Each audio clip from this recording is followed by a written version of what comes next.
nasceram, essa mulher, eles tiveram 4 filhos homens e 2 moças. E o meu pai, que era a única família negra da cidade, eles eram imigrantes, eles eram protestantes, e naquela época, quando vinha um católico no passeio, se o protestante viesse, o católico pulava para o outro lado, porque era pecado até passar perto. Bem, o papai era o doutor, que era também protestante e era negro, então era aquela separação. O papai caiu em adultério com a enfermeira dele. A portuguesinha branca, viúva com 2 filhos, irmã do padre com 2 irmãs freiras. Ele, negro, protestante, casado com uma mulher negra, com 6 filhos negros. Ela, branca, também imigrante, católica, enfermeira. Bem, vocês podem imaginar o que foi que aconteceu numa cidade desse tamaninho, lá no interior do Pará. A confusão tão grande é que um dia a parteira da cidade procurou a esposa do meu pai e disse para ele: olha, a fulana de tal me procurou porque ela quer fazer um aborto do seu marido.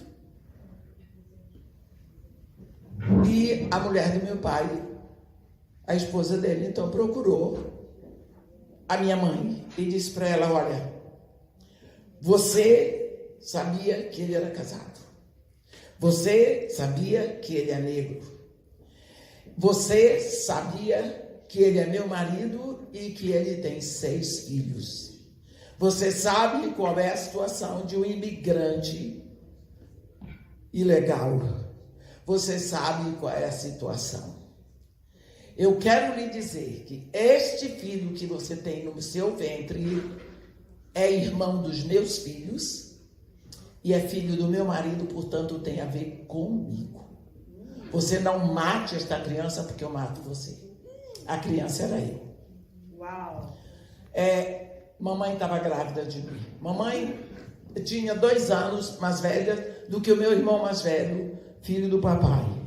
E foi assim então que começou a saga da história, que minha mãe, perseguida pela família, pela igreja, pelas irmãs, não sabia o que fazer.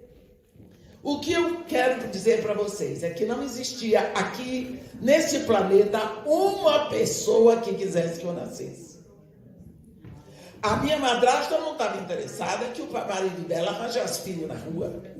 O meu pai queria furunfar, mas não queria filho fora de casa. A família da minha mãe não queria que ela fizesse isso, que essa criança nascesse.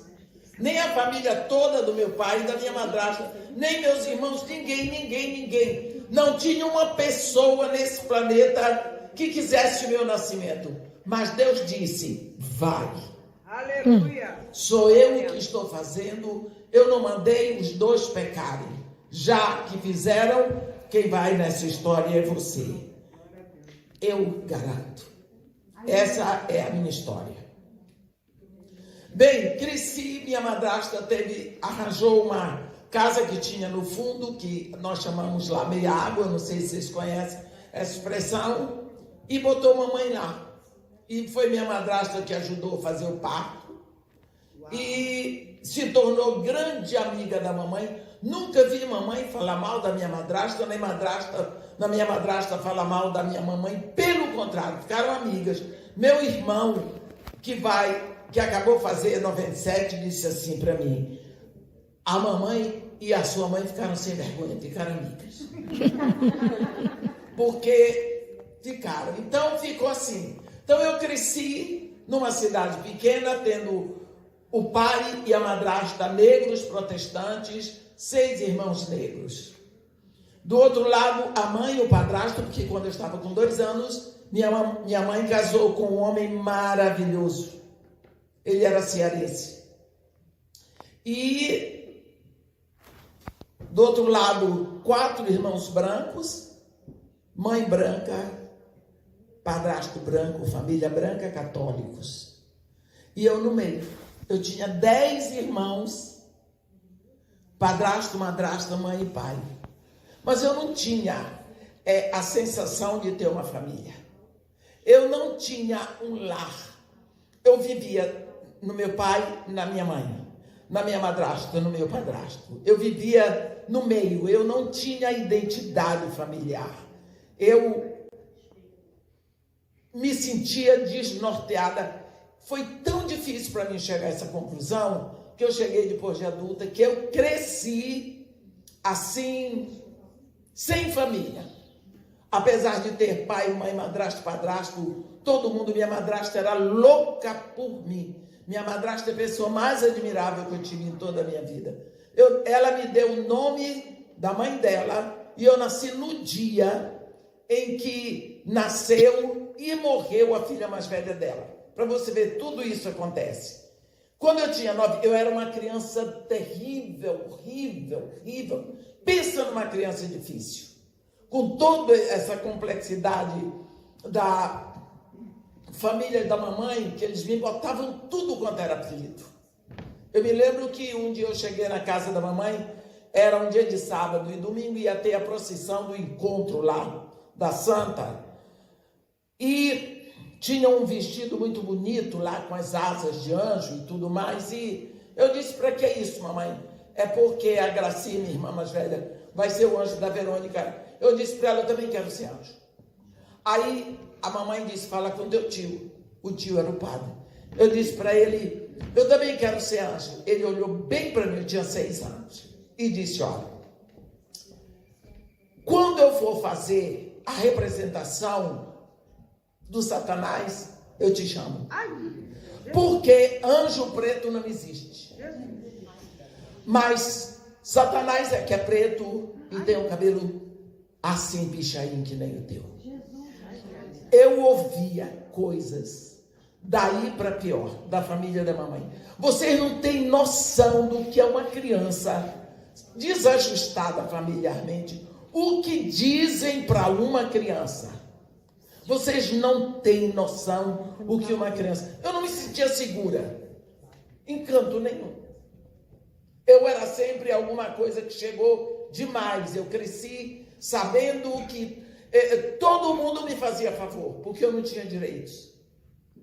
Só que Deus me dotou de uma inteligência, uma capacidade de aprender as coisas. Eu tocava todos os instrumentos que botasse na minha mão. Tocava. Eu aprendia música com facilidade. Tudo eu aprendia com facilidade. Nunca na minha vida eu fui segunda aluna da sala. Quando eu não conseguia compreender, eu memorizava palavra por palavra para poder dizer.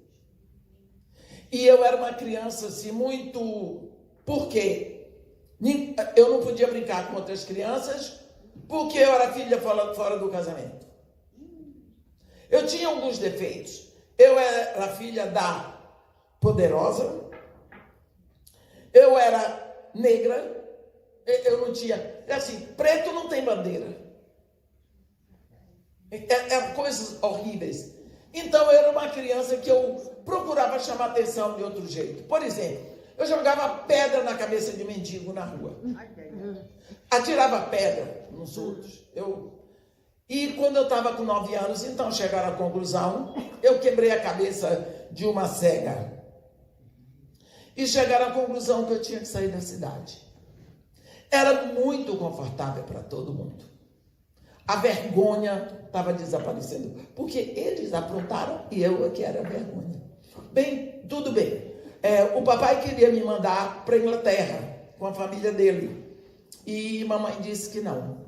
Ela aceitava que me tirassem de lá da minha cidade, mas só se fosse para ficar num colégio interno. O papai conhecia a educação das freiras ursulinas lá na Inglaterra e disse que lá era o melhor lugar para se dar educação para uma moça. Então, o colégio de ursulinas no Brasil, que tinha o mais próximo do Pará, era na Bahia. Colégio Nossa Senhora das Mercês. Hoje é dia de Nossa Senhora das Mercês. Quem viu eu dizer de manhã, hoje é 24, foi eu disse. dia de Nossa Senhora das Mercês, que eu passei 7 anos festejando o dia da Santa. Como que eu vou esquecer? E era um colégio de freiras francesas. Então, com 9 anos, me jogaram num colégio interno caríssimo, se livraram de mim, mas eu passei a minha vida ali até sair de lá para ir para a universidade. Uau. Lá eu tive a educação mais refinada que uma moça pode ter. Primeiro, eu tive que dominar o francês, porque tinha que dominar o francês para estudar naquele colégio. E eu que já falava, porque na casa do papai só falava inglês, e o culto era em inglês, para vocês verem. Eu tinha que ter o culto em inglês dentro de casa. Eu comecei o meu ministério pregando em inglês. Eu fiquei 2 anos que eu só pregava em inglês. Depois foi que eu comecei a pregar em português. Eu fui para o colégio e quando comecei o francês, quando eu saí do colégio, porque eu ia para a universidade, eu fui para a casa de um casal italiano. Então foi aí que eu fui aprender italiano na Dante Alighieri e eu dava aula para estrangeiros italianos que vinham para o Brasil. Mas eu ia fazer 16 anos, mas deixa eu dizer para vocês da minha história com Jesus. Então eu cresci num lar onde nós dizíamos, só tinha sobremesa no dia de domingo. E a sobremesa era pudim de leite condensado. Eu era louca por pudim de leite condensado. E então nós tínhamos que dizer o salmo decorado depois do almoço domingo. A comida domingo era normalmente macarrão com frango. Uhum. E depois tinha o famoso pudim e tinha que dizer salmo decorado. E todo mundo tinha que dizer. Quem não soubesse, eu decorava o de todo mundo. Porque se não soubesse, eu dizia e ganhava a sobremesa do outro. Hoje eu detesto pudim de leite condensado. Tanto que eu comi. Bem, eu fui para o colégio de freiras. Eu estudava piano na universidade e violino. Violino foi o meu primeiro instrumento. E quando eu estava com 11 anos, a madre vice-priora, Beatriz Viana, ia para Roma para fazer a terceira provação, são os votos pela terceira vez, significam, eles se tornam perpétuos. Ela me chamou e disse aqui, ó, vem cá. Nós vamos te mandar para o Colégio Nossa Senhora da Soledade. Lá tem uma freira, Mère Marie Alexis, ela não fala português, mas ela é formada em Sorbonne, em órgão de tubo, aquele que nós vimos hoje de manhã. Ela vai, em 1 mês, você vai ter que dominar música gregoriana, todas as vésperas, todos os confessórios, todas as missas solenes, porque eu vou para Roma e quem vai me substituir aqui no órgão é você. Eu tinha 11 anos. Então eu tive que me mudar nas férias de julho, enquanto as outras meninas iam para suas casas, eu nunca ia. Aí eu mudei para o colégio Nossa Senhora da Soledade. Quem é de Salvador aqui? Eu. Ali no corredor da Lapinha, antes do corredor da Lapinha, tem o colégio Nossa Senhora da Soledade. Então é ali que eu fui. E o colégio das Mercês na Avenida 7. Avenida 7, até hoje. Eu fui, a Mère Marie Alexis era uma freira francesa, ela era dobradinha assim, velhinha, mas de uma cultura maravilhosa. Ela sentava comigo 8 horas da manhã no órgão. Me dava aula até 10. E depois ela descia e eu ia ficar de 10 até meio-dia. Almoçava, começava às 2 horas da tarde, ia até 3. 3 eu tomava o lanche até 5h30 e às 6 horas, depois de 3 dias de aula, eu tinha que estar tocando as orações das freiras. Todos os dias. Eu já comecei na segunda semana a tocar as missas. E era tudo em gregoriano. Eu estudava. Eu tinha que estar preparada em tudo para dar entrada para o padre, todas as missas, o Requiem. Até hoje eu sei o Requiem. Não tem um padre, eu converso com eles que saiba. Requiem eterno, dai-lhe, o descanso eterno, dai-lhe, Senhor, e a luz perpétua os ilumine. Em memória eterna estará o justo, não receará o maldito dos anjos, dos homens. Tudo, mas era tudo em latim. Bem, nessa época, com 11 anos, eu estava lá no Colégio da Soledade, eu dormia sozinha num dormitório enorme para 200 internas. Só eu, porque eu não ficava junto com as órfãs. E eu tive um sonho. Sabe, essa questão de sonho, quando a gente em psicologia, eu estudei psicologia, mas o meu doutorado foi em TEP, que é Técnica de Exames Psicopedagógicos, que é a área da psicologia que só tinha em Perugia, na Itália. Eu vim fazer o doutorado em Perugia por causa disso. E quando eu tive o sonho que eu estava na minha cama, mas a minha cama ficava numa praia. E aqui tinha tipo um monte de areia, e ali tinha um homem que falava comigo, mas eu não podia ver o rosto dele, eu só via os pés. E era aquele pé grande, assim, de homem com um furo no meio. Por isso que eu sei, no meu sonho eu sei que era Jesus.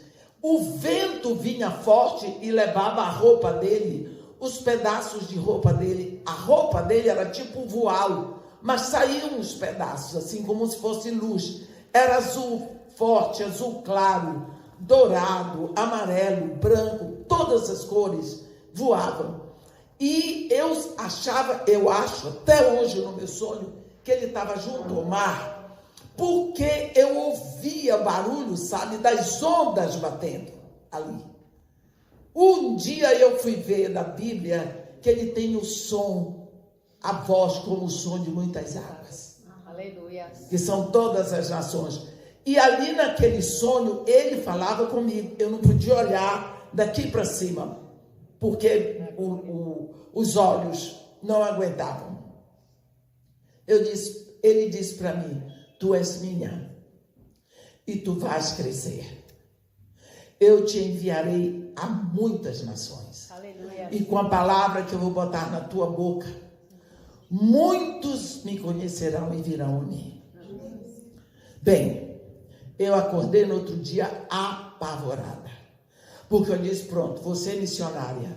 Tudo que eu conhecia de missionário eram lá na casa do papai, aquela mesa enorme, os missionários que vinham dos Estados Unidos, de todo canto, até padres chegavam lá, porque o papai era médico, com impaludismo, febre amarela.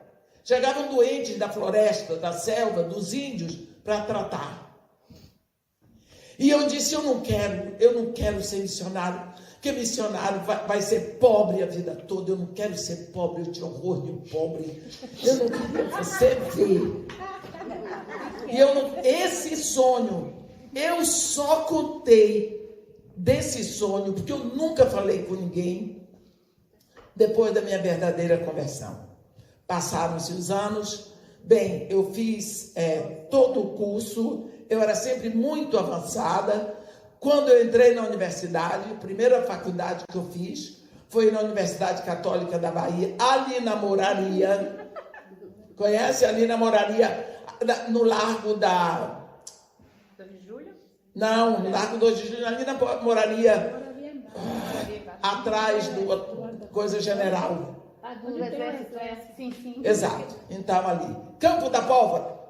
Quando desce a ladeira de Santana, ali, Faculdade Católica de Salvador. Eu fiz ali, você pensa, uma pessoa com a cabeça que eu tinha, com todas as doenças da alma, com todas as perebas e rejeição, e pisoteada a vida toda, e com um orgulho que foi sempre o câncer. Eu era uma pessoa soberba, orgulhosa, nojenta, dissimulada. Entro na universidade com 15 anos em primeiro lugar. Misericórdia. Por isso eu não tive que pagar faculdade. Porque na Universidade Católica, não sei, é assim, se você passa em primeiro lugar de todos os cursos, você ganha o curso de graça. E foi aí que eu entrei. Lá na faculdade, conheci um padre, Piero Bastianelli, que disse para mim: você é muito inteligente, você devia procurar a sua origem, o seu estudo, de onde veio esses negócios. Pronto, aí eu entrei no ocultismo de cabeça e tudo. Aí eu fui fazer, na Faculdade Federal tinha direito, o curso de cultura, religião e língua africana. Aí eu entrei com tudo, com orixá. Eu conheci todos os candomblés da Bahia. Candomblé que nem todo mundo pode entrar, eu entrava. Achei de Opoafonjá. A menininha de Gantuá. Deixa eu te dizer, o grande candomblé é o Axé de Opoafonjá, que fica no nordeste de Amaralina. Ninguém, com licença, ninguém pode ir.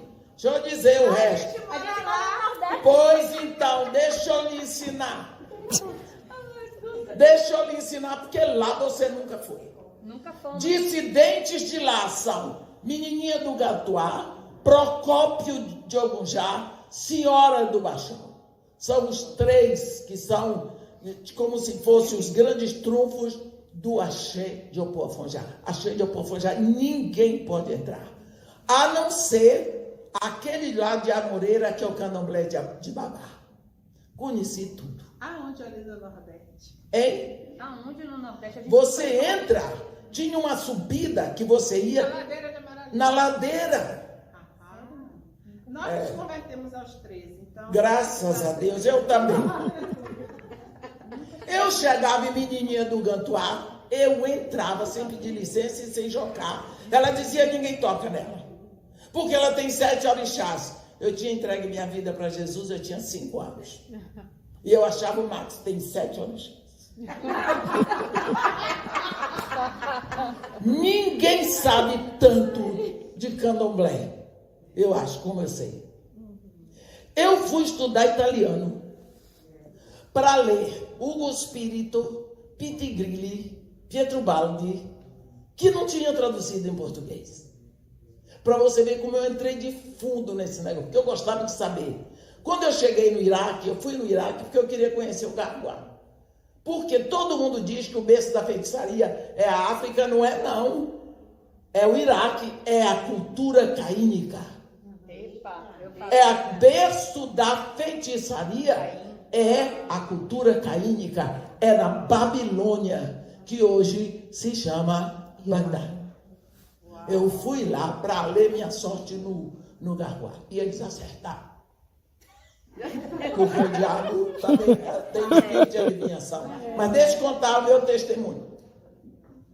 Aí, eu não contei para ninguém do sonho que eu tinha tido. Continuei no colégio interno, eu era organista. As pessoas normalmente se queixam muito de freira e padre. Eu dou glórias a Deus na minha vida, que eu fui educada por aquelas freiras. E tinha um padre, eu conheci 2 tipos de padre. Aquele que era o meu tio, e um padre, um homem santo de Deus, padre Edmundo Joskevich. Ele me levava com ele para eu tocar. Depois que eu tocava a missa domingo nas Mercês, ele me levava para eu tocar a missa da Igreja dos Aflitos, ali. Porque, e também no exército, ele era capelão do exército. E ele me dava sorvete da primavera, lá no Largo da Piedade. Ele me dava chocolate. Ele gostava de mim. Aquele homem foi um pai para mim, Padre Edmundo. E as freiras foram muito severas comigo. Criaram em mim um hábito de ler. Me educaram. Eu estudei latim. Até hoje eu nunca esqueci. Elas não me deram o que elas não tinham. Esse negócio de freira que abusa sexualmente de menino, nunca ouvi falar disso. Nunca ouvi aquelas freiras praticando imoralidade, nem nada disso. Eu não posso dizer isso. Eu não gosto quando falam mal, porque tenho muita gratidão. Elas foram para mim a mãe que eu não tive. elas substituíram a família, que eu nunca tive. Bem, saí de lá, nunca falei sobre o sonho que eu tinha tido. Eu não era católica nem protestante, porque apesar de eu ir ao culto, eu também ia para a missa, eu estava solta, mas eu tinha uma doença que se chama orgulho.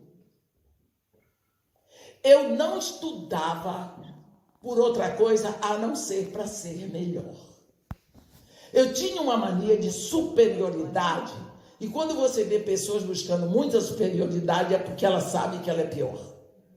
Então eu não admiti. Quando chegou com 18 anos, eu já estava terminando a psicologia, a filosofia, e entrando em psicologia e fazendo pedagogia. E eu fazia música na faculdade, ali atrás da reitoria da Universidade no Canela, tem seminário livre de música. Eu fazia teatro.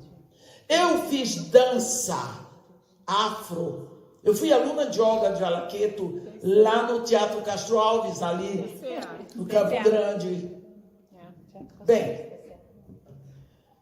saí de lá, começou aquele negócio saiu aquela música. Ontem, na rua do ouvidor, quantos brancos horríveis eu vi, eu quero um homem de cor. Vocês lembram dessa música? Um Deus negro do sul ou daqui. Surgiu uma coisa assim, a mulata pode ser linda. Lembra disso? Foi. Aí o negócio começou. Pai não sabe. E aí eu fui candidata a Miss Bahia. Não é fraca não, hein? Não. Perdi.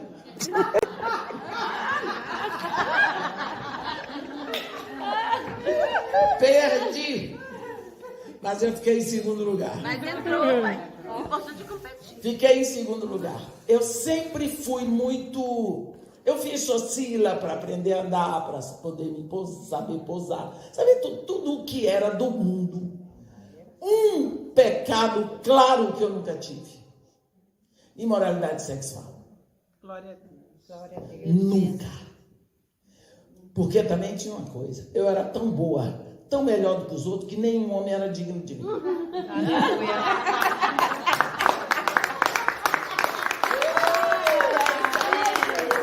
Pensa uma coisa dessa. Eu não namorava, eu não queria namorar, porque não tinha um homem. Eu queria um homem para mim assim, que fosse doutor, mas doutor mesmo. Tivesse feito doutorado, tivesse um bom emprego, que fosse negro, que gostasse de música clássica, que falasse pelo menos 12 idiomas e que tocasse instrumento. A lista era boa, porque eu traçava por baixo. Não. Bem, eu perdi no concurso. Fiquei em segundo lugar. Vocês lembram daquela... Tem um viaduto lá em Salvador com o nome dela, Marta Vasconcelos. Marta Vasconcelos. Ela ficou em primeiro lugar e eu em segundo. Meu pai era chofer dela. Pois é. Ela ficou capaz do seu pai lembrar de mim. Sério? Meu pai era chofer Tem um dela. viaduto, ela ficou em primeiro lugar, porque ela veio a ser Miss Brasil. E Né? Miss Mundo depois. Pois é. E eu fiquei em segundo lugar para ela. Poxa, E Deus me livrou de eu posar nas revistas que queriam que eu posasse. Lá no Piatã, essas coisas, porque eu não sabia, porque meu orgulho era... O orgulho cega a gente. E eu estava assim naquela fase que eu queria mostrar para o mundo que eu não era tão pior do que os outros, porque eu era filha fora do casamento, porque isso foi a grande marca da minha desventura na vida. Bem, eu estava com 18 anos, 19 anos, 18 anos. Com 19 anos, eu estava na ilha de Taparica. Quem conhece a ilha de Taparica, ali perto da Fonte da Bica, e água fina faz velha virar menina. Eu passava as férias ali, e com aquela família Manhavita, milionários do sul da Bahia, porque eu morava com eles. Eu estava passeando de bicicleta de tarde, ali na beira-mar, e me passa uma picape da Petrobras e deu um vento na bicicleta e eu me acabei no chão. E o nosso vizinho era médico, e ele avisou lá para a Petrobras, e o chefe da Petrobras simplesmente disse para ele, mas o que é que ela estava fazendo? Essa moça está fazendo de bicicleta no meio da rua. Eu disse, ela não estava no meio da rua e tudo mais. Eu arranhei a perna aqui. Aí ele foi lá. Quando ele chegou lá, para ver o que tinha acontecido, ele se apaixonou por mim.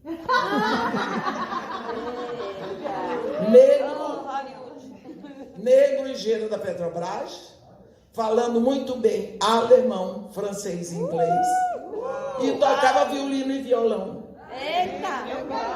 Tinha que cair, tinha que ter caído. Tudo de negro. Lindo, lindo. Você está pensando que eu perguntei a Deus por dia? Que Deus? Você está pensando que eu quis saber se o homem era crente? Eu não era. Eu não era nada mais. E nos apaixonamos. Eu tinha uma coisa bem na cabeça. Eu tenho que casar virgem. Então eu tive que casar com 5 meses e meio de namoro, noivado, casamos. Casamento.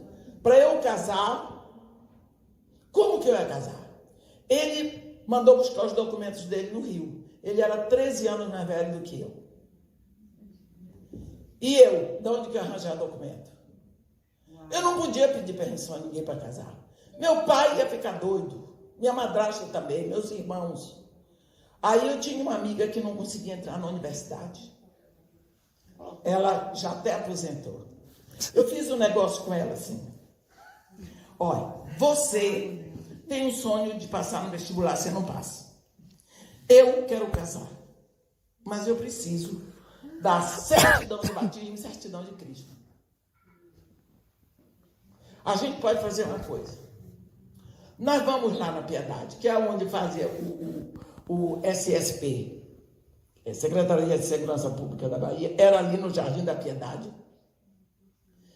E a gente tirava a carteira de identidade e a foto vinha ali, colava na hora. Eu tirei uma nova, ela tirou uma nova. Eu colei minha foto na dela, ela colou a foto dela na minha. Eu fiz vestibular no nome dela. Ela batizou e crismou no meu nome. Ela passou para a universidade e eu casei. Foi. E Deus está olhando. E Deus está olhando. Vai. Estava na hora. Ele não puxou a corda. Você quer saber? Eu não queria saber de nada. Eu me sentia superior a todos os pastores e a todos os padres. Eu sabia mais do que eles. Eu era melhor do que eles. Ninguém sabia nada melhor do que eu. Eu era a pessoa mais inteligente do mundo. Eu era melhor em tudo. Eu era o cão. E eu só não sabia disso. Eu só não sabia disso. Você pensa que é uma soberba. Pensa o que é uma soberba. Casei. Eu dava aula na Casa da Itália. Nessa época. Campo Grande, tá? Ali perto do Passeio Público, na Avenida 7. Perto do Instituto Malala. Dava aula lá. Casamos, foi aquele casamentão e tudo mais, feito ali na mansão dos Manhavitas e tudo mais. E ele e toda a Petrobras foi e tudo mais. Fomos para a Lua de Mel. E quando nós voltamos, ele disse para mim, como é que vai ser seu dia amanhã? Eu disse, não, amanhã está tudo certo, eu vou lá na Casa de Itália, vou ver meu programa. Ele, programa de quê? Olhe bem, programa de quê? Eu disse, minhas aulas, tudo mais. Ele disse, para que você vai saber de aula? Você não vai mais trabalhar, não. Eu disse, o quê? Ele disse, não. Você está casada, você sabe o que é casado? Eu sou homem. Eu sou engenheiro da Petrobras. Você casou comigo, você vai ter que aprender a viver com o que eu tenho. Eu vou prover tudo o que você precisa, dentro do que eu posso. Mas aqui dentro desta casa, quem vai suprir as necessidades sou eu. Mulher que trabalha fora e ganha dinheiro, começa a dar ordem em casa.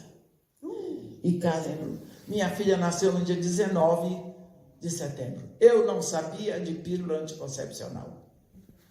Eu não sabia nada. Eu casei sem saber nada. Porque eu tinha esse problema com imoralidade sexual. Eu tinha horror de imoralidade sexual. Eu não conversava sobre essas coisas. Mamãe, minha madrasta, ninguém nunca me falou. E as freiras também não falavam. E eu não sabia. E ele sempre me confessou que ele admirou isso em mim demais. Ele queria me manter ali. Então, casei, tive a primeira filha. Ele disse, eu pago todos os cursos que você quiser. Eu compro todos os livros que você quiser. Eu não prometo trocar o seu carro todos os anos. Mas de 2 em 2 anos eu troco o seu carro. Eu vou levar você uma vez por ano para o exterior e uma vez a gente passeia aqui. Mas trabalhar fora nunca deixou. Bem, a vida para mim foi se tornando menor. A tristeza foi entrando na minha vida. Porque nós fomos morar no campo de petróleo. Eu morei no Macaco, é uma casa que tem 11, um campo que tem 11 casas só para engenheiros. Depois eu fui morar em Mataripe, onde tem a refinaria Landulfo Alves, perto do Temadre, né, que é o terminal de Madre Deus. Depois nós fomos para Salvador, ele comprou um apartamento no Canela, no Palácio Florentino, ali, bem em frente à escola de teatro. Era o bairro Nobre, era a Companhia Gato, a Companhia a imobiliária. No Espírito Santo. E ele foi convidado para ir para lá, para começar e tudo. Quando chegamos lá em Vitória, eu morei 2 anos em Vitória. Até hoje nós temos apartamento lá.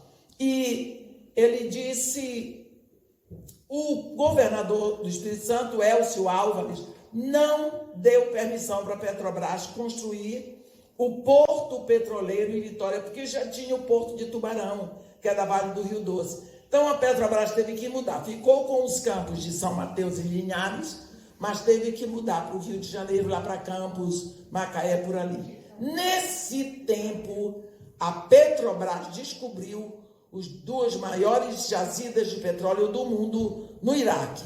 Madinum, no extremo sul do Iraque, na Caldeia, e Rumeila, no extremo norte do Iraque, que é a Síria, a antiga Síria.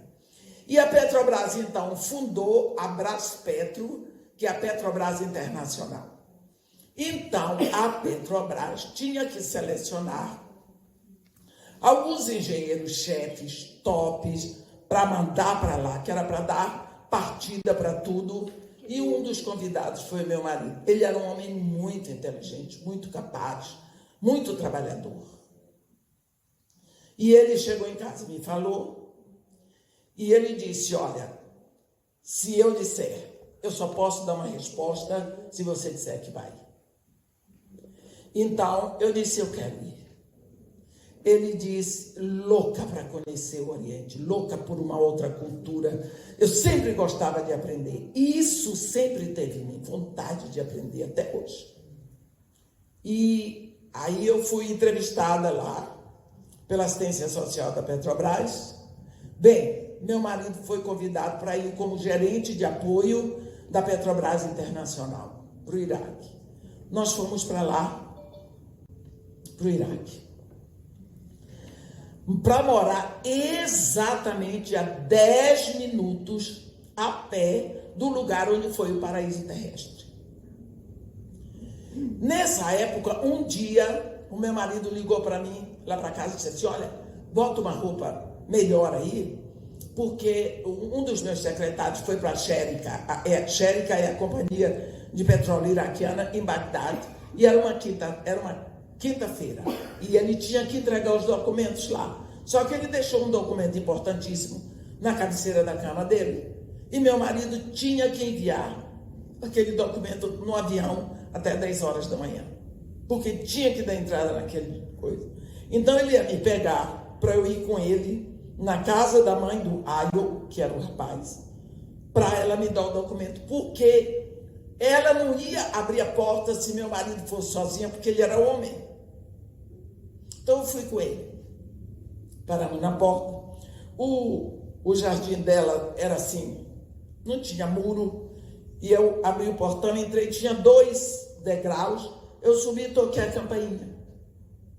Quando eu toquei a campainha, veio lá de dentro uma senhora assim, forte, alta, com a baia. A baia é aquele manto que elas usam, que cobre aqui. Ela chegou assim, entreaberta a porta, ela pegou a porta assim, botou o rosto. Ela estava coberta aqui com a baia, que às vezes elas estão de camisola em casa, elas botam a baia. E ficou olhando para mim. E eu, que estava estudando árabe, eu disse, aproveitei para gastar meu árabe. Sabe a raré? Ela ficou olhando para minha cara. Eu disse, já que não entendeu meu árabe, vai no inglês mesmo. Good morning. Ela não respondeu nada. Eu digo para vocês que alguma coisa aconteceu no meu inconsciente. Porque ela parecia uma freira, com aquilo assim. Parecia uma ursulina. E ela estava com a mão assim, na porta, ela estava com a mão assim. E lá no colégio de freiras, nós tínhamos que cumprimentar a freira 2 vezes por dia. Uma era de manhã quando acordava e outra na hora de dormir. E o modo que nós tínhamos para cumprimentar a freira, nós tínhamos que nos curvar até a mão dela. A freira não levantava a mão, não. A gente tinha que curvar até a mão dela, era uma questão de honra. Então eram as 2 abdominais. E eu descia e beijava a mão da freira. Quando eu cumprimentei em árabe, a mulher não respondeu. Eu cumprimentei em inglês, ela não respondeu. Eu peguei a mão da mulher, tasquei um beijo. No que eu beijei a mão dela, eu disse para ela quem eu era, em inglês. Ela pegou um papel que estava assim, porque o filho dela já tinha ligado para ela e me entregou. Eu recebi o papel e disse shukran, que é obrigado em árabe, e dei outro beijo. Pronto, eu sou assim, para beijar, abraçar, sempre fui assim. Meu pai era desse jeito. Entreguei para o meu marido, ele foi comigo, mandou o motorista me levar em casa. Bem, quando é de tarde, não, o meu marido liga para mim, depois do almoço. Você já viu o marido bravo? Era ele. Você, o que é que você achou? Você sabe que nós estamos numa terra que tudo aqui é calabus, era forca. O que foi que você fez? Você sabe que esse é meu ganha-pão, eu estou aqui trabalhando pela nossa família. O que você arrumou? Eu não sabia o que era. Naquela hora eu fiquei devastada, porque eu estava sozinha no Iraque. Nem uma pessoa para me ajudar em casa eu tinha. Só estava numa fase que não entrava livro para a gente ler. Ele tinha me prometido que ele ia trazer um piano para mim. Eu tinha o sonho de ter um piano meia cauda e amarrar.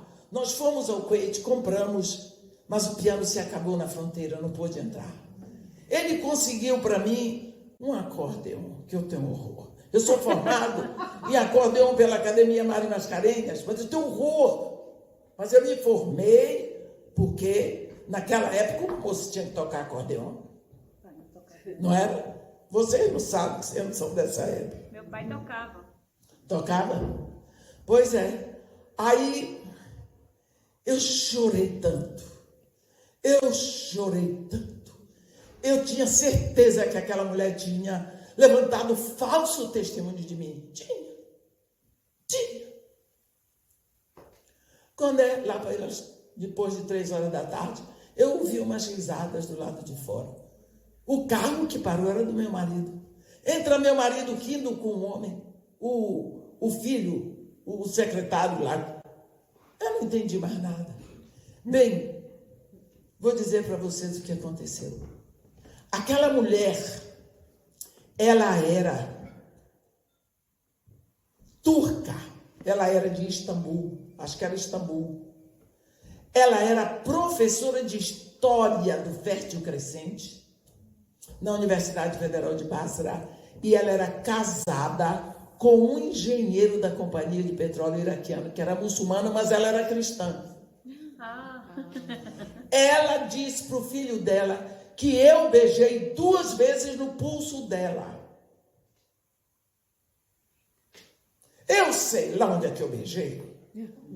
Porque nós brasileiros beijamos em qualquer lugar. A gente ensina a criança, joga um beijo. Joga, cai onde que cair. Mas lá, beijo é linguagem. E se eu beijo uma vez, eu digo, mas se eu beijo 2 vezes no mesmo lugar, eu corroboro. E ela disse que eu beijei 2 vezes no pulso dela. Isso significa, eu me coloco voluntariamente sob a sua tutela. Você manda e eu obedeço. Eu quero que você tome conta de mim. Eu me entrego para estar sob a sua responsabilidade. Ó, Meu Jesus. foi isso. Eu quero dizer para vocês que ninguém prega o Antigo Testamento como eu prego. Porque eu aprendi com aquela mulher. Aquela mulher me botou na Universidade Federal da Caldeia para fazer o curso de história dali. Ela me levou para conhecer todo o lugar onde viveu Adão e Eva. Ela me levou para conhecer a cítara de Ibrahim, que é Abraão, em Ur dos Caldeus. Ela me levou todas as vezes que foram necessárias para conhecer os jardins suspensos da Babilônia, para estudar lá. Ela me levou para conhecer a Torre de Babel. Ela me levou para ver o touro alado do portal de Nínive, de Assurbanipal. Eu estudei o fértil crescente, as minúcias do Monte Ararat, tudo com essa mulher, porque eu pedi para ela tomar conta de mim. Aleluia, aleluia. Glória a Deus. Glória a Deus. Olha, aquilo fluiu na minha alma, porque eu sempre gostei muito de estudar. Tudo bem. Lá no Iraque é assim. Tem os beduínos que ficam pelo deserto, que normalmente eles são palestinos. E eles ficam pelo deserto. Só que quando chega o verão forte, o clima vai a quase 60 graus. Então, a neve das montanhas, ela derrete. E aquilo vira como se fossem rios caudalosos que cobrem o deserto de Abadã, que ali na Caldeia é o deserto de Abadã. Então, essas populações que moram ali, elas vão para as cidades. Por isso, Saddam Hussein fez quarteirões e quarteirões só de tamareiras. O Iraque é o maior produtor de tâmaras do mundo. 90% da produção de tâmaras do mundo é do Iraque. Sério? Não é? Por causa disso. E eles ficam nesses parques de tamareira. Então, em Basra, todo mundo mora perto de um parque de tamareira. Eu tinha uma casa muito boa, de 3 andares, porque meu marido era gerente da Petrobras. Então, eu tinha direito a carro, motorista, tudo isso. Então, passava na frente da minha casa todos os dias, um único rebanho. Era uma menininha de 9 anos, Suheila Zuhain, tão linda, toda de abaya, ela com a varinha tela no meio das ovelhas, e ela levava para pastar no cemitério muçulmano. No início eu falava com ela, ela virava o rosto. Não queria nada comigo, mas eu sou insistente. Aí, e também era proibido as populações locais terem aproximação com estrangeiros. Aí depois ela dizia, dê-me flux, quer dizer, me dá dinheiro. Aí eu experimentei, eu botava uma garrafinha de sanquique, que é um suco de laranja concentrado. E um Rubens, que é um pãozinho comprido, eu botava dentro, chinina, que é iogurte de carneiro, tomate, alface, pepino ali dentro. E eu botava bem assim, perto do portão. Ela pegava. Quando é de tarde, ela passava, deixava só a garrafinha vazia. E assim nós fomos desenvolvendo Amizade. um relacionamento. Aí ela passava e dizia, Ana Habibi, enti. Ela virava o rosto, depois ela ria. Até que um dia ela disse, Ana Habibi, quer dizer, eu te amo. Porque quando eu digo Ana Habibi, enta, é para homem. Quando eu digo Ana Habibi, enti, é para mulher. Ana e quem Habibi, ouve diz, Ana Habibi. Ou então, Anamá, quer dizer, eu não amo. E ela diz, Ana Habibi. E aí, eu já estava tão afeiçoada àquela garota. Tão afeiçoada. Eu queria aquela menina para mim. Eu queria ser a mãe dela. Bem, um dia, mais ou menos 11 horas da manhã, eu estava na pior. Porque meus filhos saíam para a escola internacional muito cedo, meu marido também. Eles voltavam 3h30, 4 horas da tarde. Eu passava o dia todo dentro de casa, sem um livro para ler, sem ver televisão. Não tinha nada, aquele acordeon olhando para mim. Entende? E eu ouvi um barulho de rebanho. Eu tomei um susto, porque o único rebanho... Porque quando chega o mês de... Vai chegar uma hora que a neve, que a água seca. E aí o sal aflorou, na época do dilúvio. Então eles voltam para o deserto para colher o sal e vender. É assim até hoje. Meu marido trazia do deserto conchinha do mar, estrela do mar, tudo da época do dilúvio, está lá, tudo comprovado. Aí eu ouvi um barulho, eu estava no 3º andar tirando poeira. E eu vi que era o rebanho de Soheila. Disse, pronto, ela vai embora. Está na hora deles ir embora. Nunca mais vou ver Soheila. Aí eu gritei, Soheila! Ela parou. E quando a pastorinha para, o rebanho para. Eu disse, com tudo, eu fui lá. Meu coração, eu disse, pronto, ela vai embora. Ela está voltando para ir embora.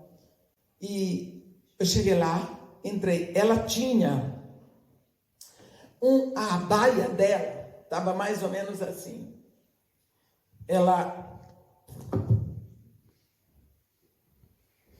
tinha a baia dela aqui, assim, e tinha um embrulho aqui, bem assim. Ela era pequenininha, ela era uma criança magra.